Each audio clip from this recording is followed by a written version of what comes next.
मोदी सरकार 2.0 ने जीएसटी देश में लागू किया था। 1 जुलाई 2017 को जीएसटी लागू किया गया था। उसके बाद से लगातार जीएसटी को रिफॉर्म करने के लिए सरकार ने अलग अलग निर्णय लिए। 48 वर्षों की शैक्षणिक उत्कृष्टता के साथ 23 से भी ज्यादा प्रमुख बीटेक प्रोग्राम्स और 600 से अधिक अंतर्राष्ट्रीय छात्रों के साथ विज्ञान डीम्ड टू बी यूनिवर्सिटी देश की बेहतरीन यूनिवर्सिटी में से एक है। 55 बैठकों में अलग अलग निर्णय भी लिए गए थे, लेकिन जो 56वीं बैठक हुई थी उसमें एक बड़ा निर्णय लिया गया जिसमें जीएसटी के जो 2 स्लैब थे 28% और 12% उसको हटा दिया गया है, जबकि अब 18% और 5% का स्लैब है जो आम लोगों के लिए है, जबकि जो लग्जरी आइटम के लिए 40% का एक नया स्लैब बना दिया गया है। चलिए, सरकार के इस निर्णय से आम आदमी की रसोई पर क्या असर पड़ा है, इस विषय में बातचीत करने के लिए हम एक रसोई में एक महिला के साथ मौजूद हैं। इनसे हम बातचीत करेंगे और ये जानने का प्रयास करेंगे कि जीएसटी में जो सरकार की तरफ से लगातार परिवर्तन किए गए और इस बार जिस तरह से 2 स्लैबों को हटाया गया और कई खाद्य सामग्री के जिसमें रेट गिरे हैं, 22 तारीख से गिर जाएंगे, तो उस पर उनका क्या कहना है, क्या सोचती हैं और इस निर्णय को किस तरह से देखती हैं। क्या नाम है आपका? मेरा नाम लता सिंह है। लता जी, ये बताइए, जिस तरह से सरकार ने एक बड़ा निर्णय लिया और जीएसटी के जो 2 स्लैब थे 28% और 12%, उन दोनों को हटा दिया है, किस तरह से देखते हैं इस निर्णय को आप? हम लोग तो बहुत ही खुश हैं जो हमारे देश के प्रधानमंत्री नरेंद्र मोदी जी ने जीएसटी कम की है। जैसे आम जनता बहुत परेशान होती थी और सबसे ज़्यादा हमारी जो है गृहिणियाँ जो रसोई में काम करने वाली हैं, जो उनको बहुत परेशानी होती थी, लेकिन इस जो ये जीएसटी हटी है इससे हमारी जो महिलाएं हैं बहुत ही ज़्यादा खुश हैं, क्योंकि जीएसटी हटने से मतलब अब इतनी परेशानी नहीं होगी किसी बात की। अच्छा, मतलब आम आदमी को राहत मिलने वाली है? हाँ, आम आदमी को राहत मिलने वाली है और अब इतनी परेशानी नहीं होगी, हर सामान सस्ता हो गया है। अच्छा, सरकार की तरफ से जो हेल्थ इंश्योरेंस थे और लाइफ इंश्योरेंस थे उसमें जो 18% की जीएसटी लगती थी उसको भी जीरो कर दिया गया है, क्या कहना चाहेंगे इसको लेकर आप? ये तो बहुत अच्छी बात हुई है।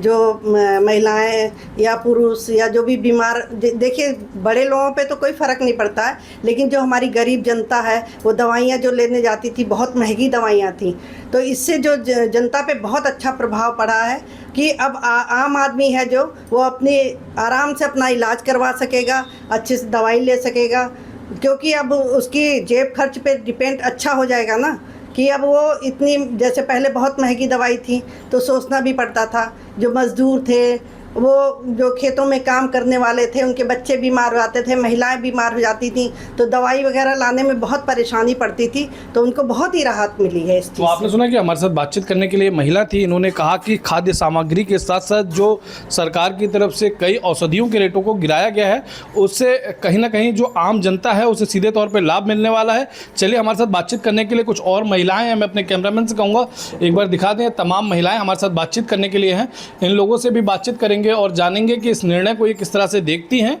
और क्या कहना चाहेंगी। क्या नाम है आपका? प्रेमलता चौहान। प्रेमलता जी, ये बताइए, जिस तरह से सरकार ने एक बड़ा निर्णय लिया और जीएसटी को रिफॉर्म किया है, 28% और 12% का जो स्लैब था उसे पूरी तरीके से ख़त्म कर दिया है, क्या कहना चाहेंगी? मैं पहले तो सरकार को बहुत धन्यवाद दूंगी, स्पेशली मोदी जी को, जो इन्होंने जो है आज हमारी गरीब मध्यम श्रेणी की जो जनता है उनके लिए बहुत ही, मतलब वो चूँकि आगे भी करते रहे हैं गरीबों के लिए, और आज भी उन्होंने बहुत कुछ सोच समझ करके उन्होंने देखा कि हमारे देश की हालत, कम से कम ये तो है कि इतनी जो हमारे इधर से अमेरिका का चल रहा है तो टैरिफ लगाने का था और इधर से डबल मार झेलनी पड़ती, तो उनकी बहुत सराहनीय पहल है कि उन्होंने कम से कम इतना हमारे लोगों को इतना प्रेशर ना पड़े, और इसके लिए उन्होंने टैक्स जो हमारा इन्होंने जीएसटी कम कर दिया है, तो इससे काफ़ी लाभान्वित होंगे मैं मध्यम श्रेणी। सरकार की तरफ से कैंसर सहित जो 33 जीवन रक्षक दवाई हैं उनका भी जो जीएसटी है वो 0% कर दिया है, उस पर आपका क्या कहना है? नहीं, कैंसर चूँकि जो है काफ़ी लंबी चलने वाली बीमारी है और काफ़ी उसमें जो दवाइयों का खर्चा आता है वो काफ़ी कॉस्टली होता है, जो कि आम आदमी के बस से बाहर होता है।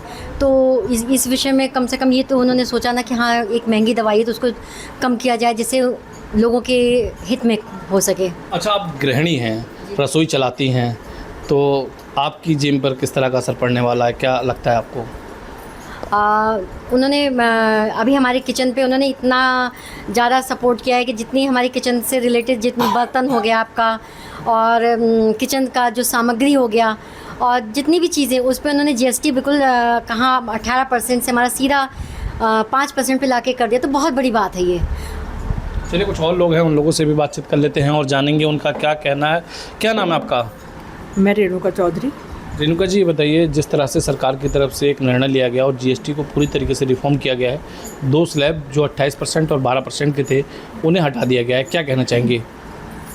मैं बहुत खुश हूँ, हमारी महिलाएं सब बहुत खुश हैं। जो GST हटा के हमारी सरकार ने GST कम करके बहुत सी खाने पीने की चीज़ों पे GST कम की है और बहुत से जो छोटे बच्चे हैं, छोटे बच्चों की सामग्रियों पे उन्होंने GST कम की है। जितनी भी दवाइयाँ हैं, जो जीवन रक्षक दवाइयाँ हैं, उन पे GST बिल्कुल उन्होंने ख़त्म कर दी है। उसके लिए मैं सरकार का बहुत बहुत धन्यवाद करती हूँ। चलिए कुछ और लोग हैं, उन लोगों से भी बातचीत कर लेते हैं और ये जानने का प्रयास करेंगे कि सरकार की तरफ से ये जो निर्णय लिया गया है इसे वो किस तरह से देखते हैं और क्या कहना चाहेंगे। क्या नाम है आपका? मैं डॉक्टर संगीता शर्मा। संगीता जी, ये बताइए, जिस तरह से सरकार ने GST को रिफॉर्म किया है, GST के जो 2 स्लैब थे 28% और 12% उन्हें हटा दिया है, क्या कहना चाहेंगे? हम मोदी जी का बहुत बहुत धन्यवाद करेंगे, क्योंकि जो हमारा मेनली जो चीज़ें होती हैं कि एक तो होता है लेडीज़ के लिए किचन, एक होता है स्वास्थ्य। अगर स्वास्थ्य जो एक कैंसर हो गई, जो दवाइयाँ इतनी महंगी थी, जो एक आम आदमी अपना इलाज कराने के लिए कहाँ कहाँ दर दर की ठोकरें खाता था, पैसा इकट्ठा करता था, तो वो जब इस पर टैक्स ख़त्म हो गया तो उससे लोगों को बहुत फ़ायदा हुआ। तो शैम्पू और काफ़ी अन्य प्रोडक्टों को भी सस्ता किया है, उसको किस तरह से देखते हैं महिला होने के नाते? नहीं, बिल्कुल हम तो खुश हैं, क्योंकि हमारा तो मेनली रोज़ के खर्चे हैं, तो मतलब रोज़ का ही ये सामान है कि शैम्पू हो गया, साबुन हो गया, है ना, किचन का सारा प्रोडक्ट्स हो गए, है ना, मिल्क प्रोडक्ट्स हो गए, इन सब में हमें फ़ायदा ये मतलब फ़ायदा हुआ है, तो हम लोग के लिए तो कुछ हमारी पॉकेट सही होगी। अच्छा, महिलाएं बार बार नशे को ख़त्म करने की बात करती हैं, लेकिन सरकार ने अब पान मसाले तक को 40% GST के दायरे में ला दिया है और इसके साथ साथ प्रीमियम जो शराब है उसके भी रेट बढ़ा दिए हैं, उसको किस तरह से देखती हैं? नहीं, उसके लिए तो ठीक है क्योंकि उसमें तो और टैक्स बढ़ना चाहिए। अच्छा, महिलाएं खुश हैं टैक्स से? बिल्कुल, हाँ, नहीं उसमें तो बढ़ना चाहिए, क्योंकि भाई हमारी अब सबको लेडीज़ को लिए अब ये जब नशा जब होता है तो ये तो गलती है ना, तो इसमें तो टैक्स बढ़ना ही चाहिए। बाकी जो आम लोग, प्रीमियम शराब के साथ साथ जो अन्य शराब के जो ब्रांड हैं उनके रेटों में भी बढ़ोतरी होनी चाहिए। बिल्कुल होनी चाहिए उनके रेटों में बढ़ोतरी होनी चाहिए, है ना, क्योंकि ये नशे का तो कम होना चाहिए और अगर रेट बढ़ेंगे तो बढ़िया ही है। तो आपने सुना कि हमारे साथ बातचीत करने के लिए उत्तराखंड की उधम सिंह नगर जिले की कुछ महिलाएं थी, इन्होंने हमसे खास बातचीत करते हुए बताया कि सरकार ने जो GST को रिफॉर्म किया है इससे इनके किचन पे काफ़ी असर पड़ने वाला है, इनकी बचत होने वाली है। इसके साथ ही उन्होंने कहा कि जो जीवन रक्षक दवाइयों की जो GST 0 की है उसको लेके भी इन्होंने सरकार की इस पहल का स्वागत किया है। इसके साथ ही उन्होंने कहा कि सरकार ने जिस तरह से पान मसाले पे और प्रीमियम शराब पे जो GST बढ़ाई है, इनने कहा कि और बढ़ानी चाहिए और जो शराब की सारी ब्रांड हैं उनको इस दायरे में लाना चाहिए, ताकि GST बढ़ेगी तो उससे कहीं ना कहीं जो शराब पीने वाले लोग हैं उनकी संख्या घटेगी और देश से नशा कम होगा।